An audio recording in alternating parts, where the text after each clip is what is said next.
अरे दोस्तों, जस्ट पार्थ पर इस शानदार घाट सर्किट यात्रा के भाग 7 में आपका फिर से स्वागत है। पिछले भाग में हम महाड़ हाईवे पर उस भारी बारिश के बीच एक छोटे से ब्रेक के लिए रुके थे। सच कहूं तो उस बारिश ने शरीर को थका दिया था, कपड़े पूरी तरह भीग गए थे, लेकिन आत्मा को पूरी तरह से जगा दिया था। वो अनुभव अविस्मरणीय था। अब बारिश फिलहाल रुक गई है, कपड़े अभी भी नम हैं, लेकिन वो कहते हैं ना, the show must go on, और हमारी यात्रा भी जारी रहनी चाहिए। हम इस आज़ादी के सफ़र को किसी भी कीमत पर रुकने नहीं देंगे।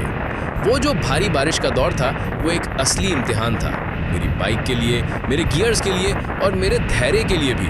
और सच कहूँ तो मेरी ट्रायम्फ स्पीड 400 ने उस इम्तिहान को बेहतरीन तरीके से पास किया। हाईवे पर भी पानी के बीच ये बाइक चट्टान की तरह स्थिर रही। उसने मुझे एक पल के लिए भी असुरक्षित महसूस नहीं कराया। उसका ABS, उसकी ग्रिप, सब कुछ कमाल का था। अब बारिश रुकने के बाद इस गीली सड़क पर बाइक चलाने का मजा ही कुछ और है। हवा कितनी ताजी है, जैसे हर धूल का कण धुल गया हो। चारों तरफ हरियाली और भी ज्यादा निखर कर आ गई है। हर पत्ता चमक रहा है, जैसे प्रकृति ने अभी अभी स्नान किया हो। सड़कें काफी अच्छी हैं और हम बिना रुके एक स्थिर गति से आगे बढ़ रहे हैं। महाड़ शहर को हम अब पूरी तरह से पीछे छोड़ रहे हैं और हमारा अगला सबसे महत्वपूर्ण पड़ाव है तामिनी घाट। कॉर्पोरेट लाइफ में सब कुछ कितना तय होता है, आपकी मीटिंग्स, आपकी डेडलाइंस, यहाँ तक कि आपका लंच ब्रेक भी।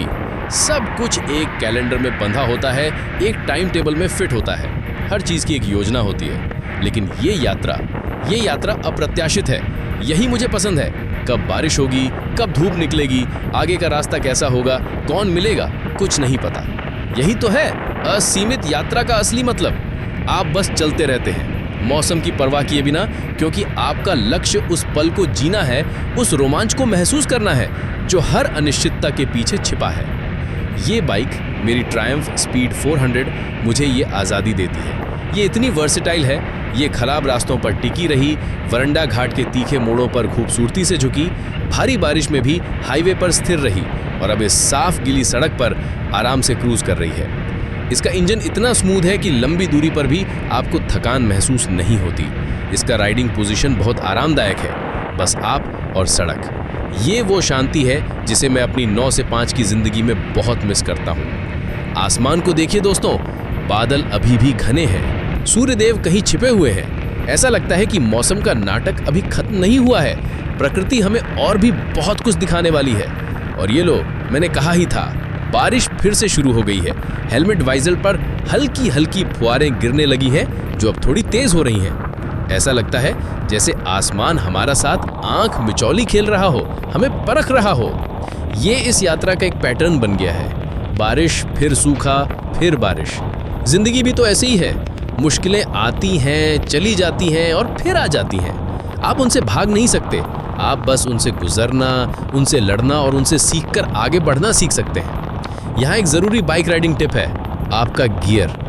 बहुत लोग बारिश देखकर रुक जाते हैं, अपनी यात्रा को रोक देते हैं, क्योंकि वे भीगना नहीं चाहते। लेकिन अगर आपके पास अच्छा रेन गियर है, अच्छा वाटरप्रूफ जैकेट, पैंट और शू कवर्स हैं, तो आपको रुकने की ज़रूरत नहीं।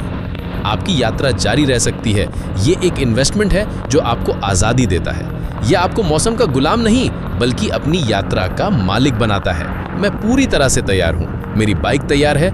ये बारिश हमें रोक नहीं सकती। ये जो बार बार बारिश का आना जाना है, ये भी एक तरह का मजा है। ये आपको हर पल चौकन्ना रखता है, आपको आलसी नहीं होने देता। ये आपको याद दिलाता है कि आप जिंदा हैं। और जितनी तेजी से ये आई थी, उतनी तेजी से चली भी गई। बारिश फिर से रुक गई है। दोस्तों, मैं आपको ये समझा नहीं सकता कि ये कितना ताज़ा महसूस हो रहा है। बारिश के तुरंत बाद की वो ठंडी हवा, गीली मिट्टी की वो खुशबू और सड़क पर वो चमक, अद्भुत। मैंने इस वीडियो के कई हिस्से काटे हैं। जैसा कि मैंने पहले भी बताया, असलियत में बारिश और सूखे के दौर थोड़े लंबे थे, लेकिन मैं आपको सीधे इस यात्रा के मुख्य बिंदुओं पर ले जाना चाहता था, ताकि आप उस रोमांच को महसूस कर सकें जो मैं कर रहा हूँ। अब हम महाड़ को पूरी तरह से पीछे छोड़ चुके हैं और उस रास्ते पर हैं जो हमें सीधे तामिनी घाट तक ले जाएगा। मैं इस घाट सर्किट के आखिरी और सबसे प्रसिद्ध घाटों में से एक को देखने के लिए बहुत उत्साहित हूँ। हमने पुणे से शुरू किया, भोर देखा, खतरनाक वरांडा घाट को पार किया, महाड़ के मैदानों से गुजरे और अब हम तामिनी में हैं। इसके दिल में प्रवेश कर रहे हैं। ये पूरी एक यात्रा रही है जिसने मुझे हर तरह का मौसम और हर तरह की सड़क दिखाई है और मुझे बहुत कुछ सिखाया है। ये सिर्फ किलोमीटर तय करना नहीं था, ये खुद को समझना, अपनी सीमाओं को पहचानना और उन्हें पार करना था। मेरी बाइक इन मोड़ों के लिए फिर से तैयार है। इसका हल्का वजन और दमदार इंजन इसे घाटों के लिए एक बेहतरीन बाइक बनाता है। आप आसानी से मोड़ों पर झुक सकते हैं और बाहर निकलते ही तेजी पकड़ सकते हैं। ये बाइक आपको हर मोड़ पर खेल का एक नया अनुभव देती है, फिर भी पूरी तरह से कंट्रोल में रहती है। ये है वो आज़ादी जिसकी मैं बात करता हूँ। एक प्लान बनाना, उस पर निकल पड़ना और हर चुनौती, बारिश, खराब रास्ते, अप्रत्याशित मौसम, शारीरिक थकान को पार करके अपनी मंजिल तक पहुंचना, ये आपको जो आत्मविश्वास देता है, जो संतुष्टि देता है, वो कॉर्पोरेट की कोई भी तरक्की, कोई भी प्रमोशन नहीं दे सकता।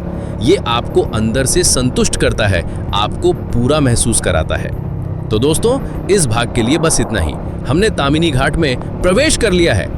अगला भाग इस पूरे घाट को पार करने के बारे में होगा, इसके सबसे खूबसूरत नज़ारों, इसके झरनों और इसकी धुंध के बारे में, जो इसे एक जादुई जगह बनाते हैं। इस सफ़र को जारी रखने के लिए भाग 8 में मुझसे ज़रूर जुड़ें। तब तक के लिए सुरक्षित चलाइए और अपनी आज़ादी की तलाश जारी रखिए। देखने के लिए बहुत बहुत धन्यवाद।